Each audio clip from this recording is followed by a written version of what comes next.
Hello class 12 आपका chapter number 3 current electricity का topic करते हैं मीटर ब्रिज। मीटर ब्रिज क्या होता है? ये एक इलेक्ट्रिकल इंस्ट्रूमेंट है जो अननोन रेजिस्टेंस को कैलकुलेट करने के काम आता है। ये किस प्रिंसिपल पे वर्क है? ये वर्क करता है आपका बैलेंस्ड व्हीटस्टोन ब्रिज के ऊपर। बैलेंस्ड व्हीटस्टोन ब्रिज आपने पढ़ा है, इसमें एक 4 रेजिस्टेंस लगे होते हैं R1, R2, R3 और R4। बीच में चाहे एक रेजिस्टेंस का हो या एक गैल्वेनोमीटर है, इसका ये A एंड और ये इसका B and, R1, R2, R3, R4। ये कौन से प्रिंसिपल पे वर्क करता है? Balanced Wheatstone bridge. Balanced Wheatstone bridge की कंडीशन क्या होती है? R1 upon R2 is equals to R3 upon R4। ये कब पॉसिबल है? ये तब पॉसिबल है व्हेन I इक्वल्स टू 0, यानी कि जब इस ब्रांच में करंट क्या होगा? 0। व्हेन I इक्वल्स टू 0 और you can say galvanometer shows no deflection. Galvanometer shows no deflection. जब गैल्वेनोमीटर कोई डिफ्लेक्शन शो नहीं करेगा उस टाइम पर ये रेजिस्टेंसेस का ratio R1 upon R2 equals to R3 upon R4 क्या होगा? इक्वल होगा and it is known as balanced Wheatstone bridge. ठीक है, अब सोचिए यहाँ इस ब्रांच में कोई करंट नहीं है, यानी गैल्वेनोमीटर में कोई करंट नहीं जा रहा, I इक्वल्स टू 0। करंट नहीं जा रहा, इसका मतलब इस पॉइंट पे और इस पॉइंट पे पोटेंशियल क्या है? सेम। तो हम ये भी लिख सकते हैं VC equals to VD। Potential at C is equals to potential at D। C पे पोटेंशियल और D पे पोटेंशियल क्या है? इक्वल है, जिसकी वजह से गैल्वेनोमीटर में कोई भी डिफ्लेक्शन नहीं आ रहा और गैल्वेनोमीटर में करंट क्या आ रहा है? 0। ठीक है, ये इस प्रिंसिपल पे वर्क करता है। आ जाइए इस पर। अब ये मीटर ब्रिज है आपका। इसमें क्या होता है? ये आपकी थिक कॉपर मेटेलिक प्लेट्स हैं, यहाँ पे 2 स्पेस दिए होते हैं। ये आपके थिक मेटेलिक कॉपर प्लेट्स हैं, ये इसके जॉइंट्स हैं, ये भी कंडक्टिंग है। ठीक, आपने क्या किया? एक अननोन रेजिस्टेंस लगाया। अच्छा, यहाँ देखिए ये जो वायर है ना, ये वायर बनी होती है आपकी कांस्टेंटन और मैग्नीन की। कांस्टेंट और मैग्नीन की। ये बताइए कांस्टेंट और मैग्नीन क्या है आपके? एलॉयज़। क्वेश्चन ये अराइज होता है कि ये वायर जो कांस्टेंट और मैग्नीन की बनी हुई है, ये इसी की क्यों लिया आपने? क्योंकि मैंने आपको बताया था जैसे जैसे टेम्परेचर बढ़ता है तो एलॉयज़ का रेजिस्टेंस और रेजिस्टिविटी पे इतना प्रभाव नहीं पड़ता, दे रिमेन्स इंडिपेंडेंट। क्या रहते हैं? ये इंडिपेंडेंट रहता है। जैसे जैसे टेम्परेचर बढ़ता जाएगा, मान लीजिए आपने पूरा सर्किट लगा रखा है, सर्किट को ऑन के बहुत टाइम हो गया, ठीक है, टेम्परेचर बढ़ रहा है, धीरे धीरे ग्रेजुअली टेम्परेचर बढ़ रहा है। अगर ये वायर होती मेटल की, तो मेटल का आपको पता है टेम्परेचर रेजिस्टेंस के साथ टेम्परेचर के साथ बढ़ता है, बट ये है क्या? एलॉय। एलॉय का जो टेम्परेचर बढ़ेगा, जब टेम्परेचर बढ़ता है, ये ऑलमोस्ट इंडिपेंडेंट होता है रेजिस्टेंस, ऑलमोस्ट इंडिपेंडेंट। ठीक है, तो कांस्टेंट रहता है, चेंज नहीं होता। इस वजह से जो वायर यूज़ की है, ये आप कैसे यूज़ करोगे? कांस्टेंट और मैग्नीन की। ये जो वायर है, ये वायर होती है आपकी 1 मीटर कहो या ये आप कहो 100 सेंटीमीटर। ठीक है, ये 1 मीटर या 100 सेंटीमीटर की वायर होती है। इस एंड पे लिख दिया मैंने 0 सेंटीमीटर और इधर आपका 100 सेंटीमीटर। एक नीचे आपने मीटर स्केल फिक्स कर रखा है। ठीक है, मीटर स्केल देखो क्या काम आता है। इसके इस जॉइंट से आपने एक गैल्वेनोमीटर अटैच किया और गैल्वेनोमीटर के साथ आपने जो ये J लिखा हुआ है, इसे कहते हैं जोकी।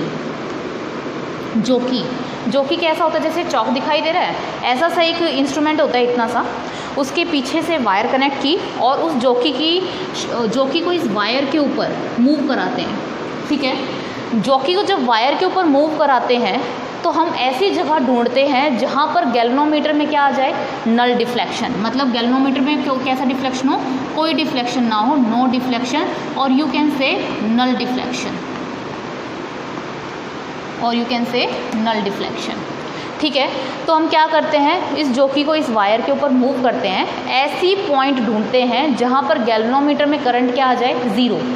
अगर गैल्वेनोमीटर में करंट 0 आ जाता है तो ये क्या होगा? एक बैलेंस्ड व्हीटस्टोन ब्रिज की कंडीशन आ जाएगी। ठीक है, that's why we can say meter bridge works on the principle of balanced Wheatstone bridge. ठीक है, इसमें एक स्पेस ये है, एक ये है और एक ये वायर है। ठीक है। वायर का खुद का अपना रेजिस्टेंस होता है, चाहे वो मेटल की है, चाहे वो इंसुलेटर की है, चाहे वो अलॉय की है, ठीक है। मेटल्स का खुद का जब रेजिस्टेंस होता है ऑब्वियसली अलॉय का तो होगा ही, तो इस वायर का भी अपना रेजिस्टेंस है। बट अलॉय मैंने इसलिए लिया क्योंकि टेम्परेचर के बढ़ने के साथ अलॉय का जो रेजिस्टेंस होता है वो ज़्यादा चेंज नहीं होता है, ऑलमोस्ट इंडिपेंडेंट रहता है टेम्परेचर पर। तो जब आप जॉकी को इस पर मूव कराओगे तो आपको ऐसी जगह मिलनी है जहाँ पर आपको गैल्वेनोमीटर क्या दे दे, नल डिफ्लेक्शन। तो जहाँ आपको सपोज इस जगह पर आपको गैल्वेनोमीटर की जगह मिल जाती है नल डिफ्लेक्शन की, तो ये आपकी लेंथ कितनी हो गई L, पूरे कितने सेंटीमीटर की थी 100, तो बची हुई कितनी हो गई आपकी 100 माइनस L, ठीक है। हमने यहाँ पर 2 स्पेस दिए, ये वो रेजिस्टेंस है जिसकी वैल्यू मुझे कैलकुलेट करनी है। S रेजिस्टेंस बॉक्स होता है आपके पास, उसमें 1 ओम, 2 ओम, 4 ओम, 5, 500, 1000 ऐसे ओम के रेजिस्टेंसेज होते हैं। ये वाली जो वैल्यू होती है रेजिस्टेंस बॉक्स की, ये आपको नॉन होती है, ये नॉन होती है। ये मान लो आपका R जो है अननोन, तो इस मीटर ब्रिज का काम क्या है, it is use to calculate the value of unknown resistance. Unknown resistance की वैल्यू कैलकुलेट करने के ये काम आता है। क्लियर है इतना। एक चीज़ और, ये जो जॉकी है मैंने कहा जो पेन जैसी होती है, सपोज ये वायर है, आप इसके ऊपर ऐसे मूव करा रहे हो, ठीक है। तो वायर्स के ऊपर आपको ऐसे ऐसे मूव नहीं कराना है, ऐसे थोड़ा थोड़ा उठा के टच करके ऐसे इस तरह से करना है। क्यों? क्योंकि अगर वायर के ऊपर आप मूव करोगे तो ये जो वायर है ये आपका uniform area of cross section है, इसका uniform area of cross section. जैसे ही आप जॉकी को इसके ऊपर ऐसे रब करोगे तो रब करने से उसका एरिया क्या हो जाएगा, चेंज। और आपको पता है R is inversely proportional to area. अगर वायर का एरिया चेंज हो गया तो वायर का रेजिस्टेंस भी क्या हो जाएगा, चेंज हो जाएगा। इस वजह से आपको क्या करना है, जॉकी को उठा के थोड़े उठा के आराम से वायर पे ऐसी जगह पर रखना है जहाँ गैल्वेनोमीटर में डिफ्लेक्शन क्या आ जाए, 0। जहाँ गैल्वेनोमीटर में डिफ्लेक्शन 0 आ जाए उस लेंथ को नाम दे देना L, और बची हुई लेंथ का नाम आ जाएगा 100 माइनस L। क्लियर है। इसका डायग्राम बना लो आप और इसको इतना नोट कर लो वीडियो को पॉज करके। ओके स्टूडेंट्स, अब देखिए इसकी कंस्ट्रक्शन एंड थ्योरी। यहाँ तक आपने नोट किया था, इस पॉइंट को नाम दे दीजिए A, इसको नाम दे दीजिए B, यहाँ नाम दे दीजिए इसको D। क्या कह रहा है ये, it is a practical form of Wheatstone bridge. हाँ ऑब्वियसली ये प्रैक्टिकल फॉर्म है व्हीटस्टोन ब्रिज की। एक ये वायर है AC वायर है, AB लिखा हुआ है इसको, ठीक है, इसको AB कर दो। AB वायर AB किस चीज़ की बनी हुई है, कांस्टेंट और मैग्नीन की बनी हुई है, 1 मीटर लेंथ है and uniform area of cross section है। बताया था आपको, इस वजह से जॉकी को उठा कर रखना है, ऐसे स्लाइड नहीं करना। स्लाइड करोगे तो उसका एरिया क्या हो जाएगा, चेंज, ठीक है। It is stretch between the copper strips on a horizontal wooden board. Horizontal wooden board पर ऐसे स्ट्रेच करके इस वायर को रखा गया है। इस वायर के साथ साथ एक क्या लगाया गया है, मीटर स्केल लगाया गया है ताकि आप उसका नल डिफ्लेक्शन का पॉइंट रीड कर सको। एक गैप के अंदर आपने अननोन रेजिस्टेंस लगाया है और दूसरे गैप में आपने एक रेजिस्टेंस बॉक्स लगाया है। उसके बाद एक गैल्वेनोमीटर का एक एंड जॉकी के साथ जोड़ दिया और दूसरे एंड को आपने कॉपर स्ट्रिप के D पॉइंट से कांटेक्ट कर दिया और जॉकी को आपको क्या करना है, वायर के ऊपर मूव करना है। यहाँ तक क्लियर है, ठीक है। इसको नोट कर लीजिए आप अच्छे से वीडियो को पॉज करके। ये इसकी कंस्ट्रक्शन एंड थ्योरी याद रखना। इसका प्रिंसिपल क्या है, इसका principal it works on the balanced Wheatstone bridge. ये बैलेंस्ड व्हीटस्टोन ब्रिज के ऊपर क्या करता है, काम करता है और ये व्हीटस्टोन ब्रिज की एक प्रैक्टिकल फॉर्म है। यहाँ तक क्लियर है। इरेज कर दूँ मैं इसको, अब आगे पढ़ाना स्टार्ट कर रही हूँ, ठीक है। कर लिया नोट, हो गया होगा नोट, ठीक। अब मैंने क्या किया, अभी इसको एक बैटरी लगा के कंप्लीट कर देती हूँ। मैंने क्या किया, यहाँ एक बैटरी लगा दी, पॉजिटिव नेगेटिव, और की लगा के इसको इस एंड से जोड़ दी, ठीक। जहाँ पॉइंट आ रहा है इसका नाम दे दिया मैंने C। जैसे ही आपका कनेक्शन कंप्लीट होगा, current flow from higher potential to lower potential, और जितना करंट बैटरी से निकलेगा घूमकर वापस उतना ही आएगा। ये सारी कॉपर की स्ट्रिप्स हैं, सारा कंडक्टिंग करना स्टार्ट कर देगा। आपने जॉकी को ऐसी जगह पे मूव किया, ऐसी जगह पॉइंट ढूंढ ली जहाँ पर गैल्वेनोमीटर का डिफ्लेक्शन क्या आया, 0। आपने लेंथ नोट कर ली L, ठीक है। यहाँ देखो D and C null point कौन है यहाँ, D and C means potential at D is equal to potential at C, यानी कि galvanometer shows no deflection, galvanometer shows no deflection. क्या ये वही चीज़ आ गई जैसे प्रैक्टिकल व्हीटस्टोन ब्रिज में आती थी कि भाई C और D पे आपने क्या कर दिया, पोटेंशियल सेम होने की वजह से इस ब्रांच में कोई भी करंट नहीं जाएगा। तो आपके पास 4 रेजिस्टेंसेस हो गए, 1 2, एक ये वायर दिख रही है आपको L लेंथ की ये, और एक 100 माइनस L। मान लो लेट R ओम पर centimetre is the resistance per unit length, resistance per unit length ये है। तो मुझे ये बताइए, अगर पर यूनिट लेंथ का रेजिस्टेंस R है तो L लेंथ का रेजिस्टेंस क्या होगा? जो ये वायर दिख रही है आपको AC, रेजिस्टेंस ऑफ AC, ये का आपको रेजिस्टेंस की तरह बिहेव करेगा ना, A से लेके C। एक रेजिस्टेंस तो ये हो गया R, एक हो गया आपके पास S, एक क्या हो गया ये AC। तो AC का रेजिस्टेंस क्या आएगा? अगर पर सेंटीमीटर है R तो लेंथ कितनी है L, कितना आ गया RL। But about CB, RCB, R into 100 minus L। ठीक है, आपका बैलेंस व्हीटस्टोन ब्रिज बन गया ना कुछ ऐसा सा।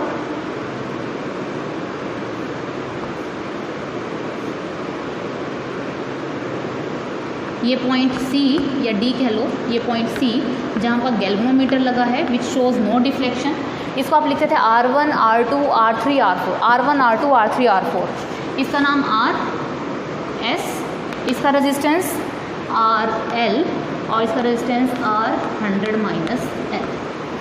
क्लियर? ठीक है, तो आप क्या लिखोगे?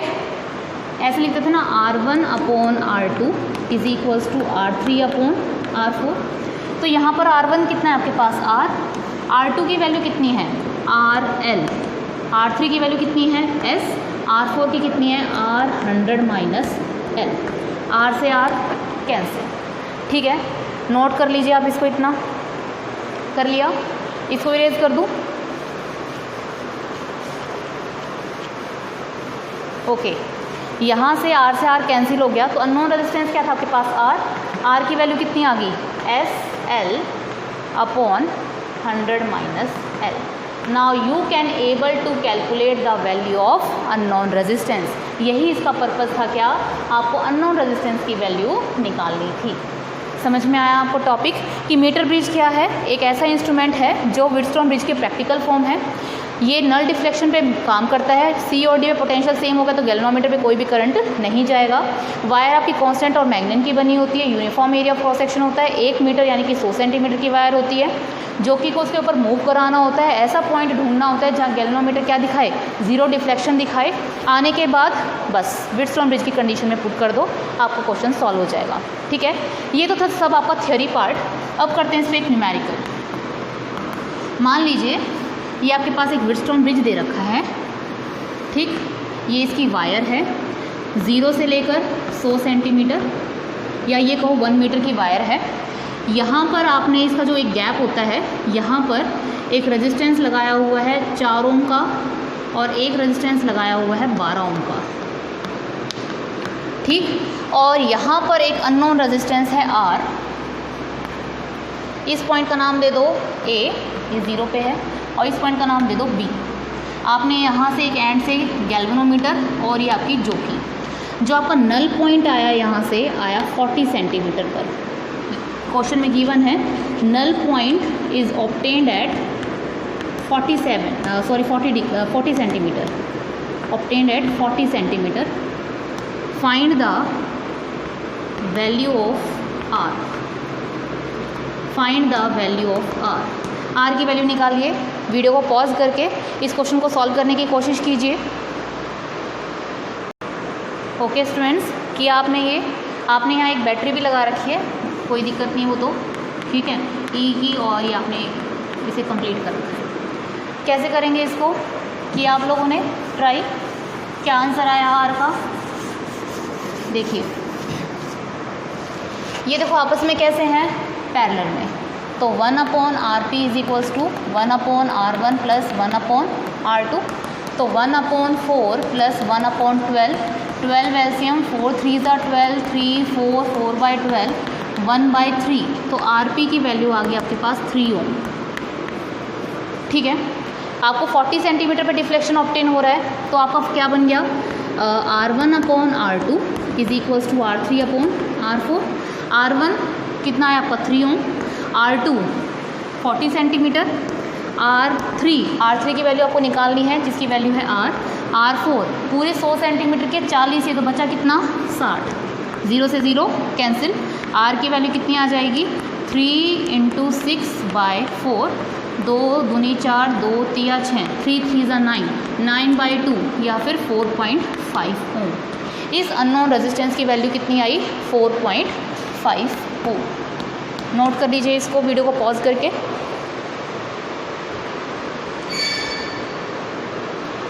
ओके स्टूडेंट्स, अभी हमें 2 क्वेश्चन और करने हैं। ये देखिए, ये आपको एक स्लाइड वायर ब्रिज ही दिया हुआ है या मीटर ब्रिज ही दिया हुआ है। 3 रेजिस्टेंसेस पैरेलल में हैं, ये दोनों आपस में पैरेलल में हैं। एक 4 ओम का है, ये R है, ये आपकी कांस्टेंट और मैग्नेट की वायर 1 मीटर लेंथ की, 0 सेंटीमीटर 100 सेंटीमीटर, और ये बैटरी और ये की लगा के जोड़ दिया, और जो आपको नल पॉइंट मिला है वो 25 सेंटीमीटर में मिला है। बताइए R की वैल्यू क्या होगी। ईजिली सॉल्व हो जाएगा। ये देखिए आपके तीनों पैरेलल में हैं, इसका इक्विवेलेंट निकाल लो पहले। 1/RP 1/R1 plus 1/R2 plus 1/R3, तो 1/6 प्लस 1/2 प्लस 1/3, एलसीएम ले लो 6 आ जाएगा। 1 2 3 6, 3 2 6, 3 और 2 5 और 1 6, 6/6 कितना आ गया 1 ओम। तो इसका कितना है आपके पास 1 ओम। ये दोनों आपके साथ कैसे हैं पैरेलल में, तो 1/RP is equals to 1/R plus 1/4, 4R LCM आ गया, क्या आ गया यहाँ से 4 + R, तो ये आपके पास 1/RP आया। इसको रेसिप्रोकल कर दो, RP की वैल्यू आ जाएगी 4R/4 + R। तो क्या आप इस अकेले की जगह ये लिख सकते हो 1 ओम। क्या आप इन दोनों की जगह ये लिख सकते हो कितना 4R/4 + R। नल पॉइंट कितने पे ऑब्जर्व हुआ है आपको 25 पे, ये आपको मानो 25 सेंटीमीटर, पूरी लेंथ कितनी होती है 100, तो बचा कितना 75 सेंटीमीटर। लगा दो व्हिटस्टोन की condition, R1/R2 is equals to R3/R4। R1 will behave 1 ohm, R2 कितना आ जाएगा आपके पास 25 सेंटीमीटर, R3 की वैल्यू आपके पास 4R/R + 4, और R4 हो गया आपके पास 75, ठीक है। 25 3 × 75, 3 उधर चला गया, 3 × R + 4 इक्वल्स टू 4R, यहाँ से कितना आ जाएगा 3R, 3 4 12 इक्वल्स टू 4R, ठीक है। 12 is equals to 4R - 3R, तो R की वैल्यू कितनी आ गई आपके पास 12 ओम, ठीक है। The value of unknown resistance will be 12 ओम। आसान था, इजी था, नोट कर लीजिए आप इसको। फिर एक और न्यूमेरिकल है, बस इसके बाद आपका ये मीटर ब्रिज के आज की वीडियो ख़त्म करेंगे, ठीक। इसको इरेज कर रही हूँ मैं, अब कर लिया होगा नोट। ओके, इस क्वेश्चन को देखिए, आपका wire bridge, slide wire bridge, ये एक S है, ये R, गैल्वेनोमीटर जो कि मीटर ब्रिज कांस्टेंट मैग्नेट की wire 0 centimetre 100 centimetre, and null point is observed at 40 centimetre. क्या कह रहा है कि नल पॉइंट आपको 40 सेंटीमीटर पे मिलता है। इफ़ यहाँ तक तो ठीक है। If a 2 ohm resistor is added parallel to S, अगर इसके साथ एक 2 ओम का रजिस्टर भी पैरेलल में लगा दिया जाए, the null point shift to 25, पहले कितने पे था 40 पे, 2 ओम का लगाने के बाद ये 25 सेंटीमीटर पे शिफ्ट हो जाएगा। R और S की वैल्यू बताइए। देखो, पहले तो जब नॉर्मल कंडीशन में था तब आपको कितना मिल रहा था 40 सेंटीमीटर पे, तो बैलेंस व्हिटस्टोन की कंडीशन क्या आएगी R1/R2 is equals to R3/R4। Okay, R1 किसकी तरह बिहेव कर रहा है S, R2 40 centimetre, R3 R and R4 100 - 40 60, ठीक है। तो 0 से 0 cancel, 2 2 4, 2 3 6, S/2 equals to R/3। This is your equation number first. अब क्या कहा इसने, अगर मैं इसके साथ S के साथ 2 ओम का रजिस्टर पैरेलल में लगा दूं, तो अब आपके पास इक्विवेलेंट क्या बन जाएगा 1/RP is equals to 1/2 plus 1/S, 2S LCM आ गया S प्लस 2, RP की वैल्यू कितनी आ जाएगी 2S अपॉन S प्लस 2। अब कंडीशन क्या बनेगी आपकी फिर से व्हीटस्टोन की, R1 upon R2 equals to R3 upon R4। समझ आ रहा है? R1 अब किसकी तरह बिहेव करेगा, पहले तो S की तरह बिहेव कर रहा था, बट अब इसके साथ 2 ओम क्या लग गया पैरेलल में, तो कितना आ गया आपके पास 2S upon S plus 2। R2 यानी कि नल पॉइंट कितने पे मिला आपको 25 पे, तो ये आ गया 25 equals to R3 will remain same R और R4 इज 75। ठीक है, सॉल्व कर लो इसको, 25 3 ज़ा 75, तो कितना आ गया आपके पास 2S S plus 2 equals to R/3। This is your equation number 2। First और सेकंड को ध्यान से देखो, दोनों की राइट हैंड साइड इक्वल है तो दोनों की लेफ्ट हैंड साइड भी इक्वल होगी। कंपेयर फर्स्ट एंड सेकंड, क्या आ जाएगा S/2 is equals to 2S upon S plus 2, S से S कैंसिल, कितना बचा S plus 2 equals to 4, S की वैल्यू आ गई 4 माइनस 2, S की वैल्यू आ गई आपके पास 2। क्लियर? S की वैल्यू 2 आ गई तो आप यहाँ से इस इक्वेशन में पुट कर दो S की वैल्यू को 2/2 इक्वल्स टू R/3, 2 से 2 कैंसिल, 1 इक्वल्स टू R/3, तो R की वैल्यू आ जाएगी 3। ठीक है, S की वैल्यू भी आ गई आपके पास और R की वैल्यू भी आ गई। इसको नोट कर लीजिए पहले पॉज करके। ठीक है, तो पहले तो आपने क्या किया, इसको बिना रखे कंडीशन लगा दी, फिर पैरेलल में रख के इसकी कंडीशन लगा दी और उसको आपने सॉल्व कर दिया, तो आपके पास S की वैल्यू आ गई 2 ओम और R की वैल्यू आ गई 3 ओम। ओके स्टूडेंट्स, तो आज मैंने आपको आपके सामने डिस्कस किया नूरा मीटर ब्रिज, इसका कंस्ट्रक्शन, प्रिंसिपल, थ्योरी, वर्किंग और कुछ न्यूमेरिकल्स किए। अगर आपको इसमें कुछ डाउट है तो मुझसे आप कमेंट बॉक्स में पूछ सकते हैं। Thank you so much.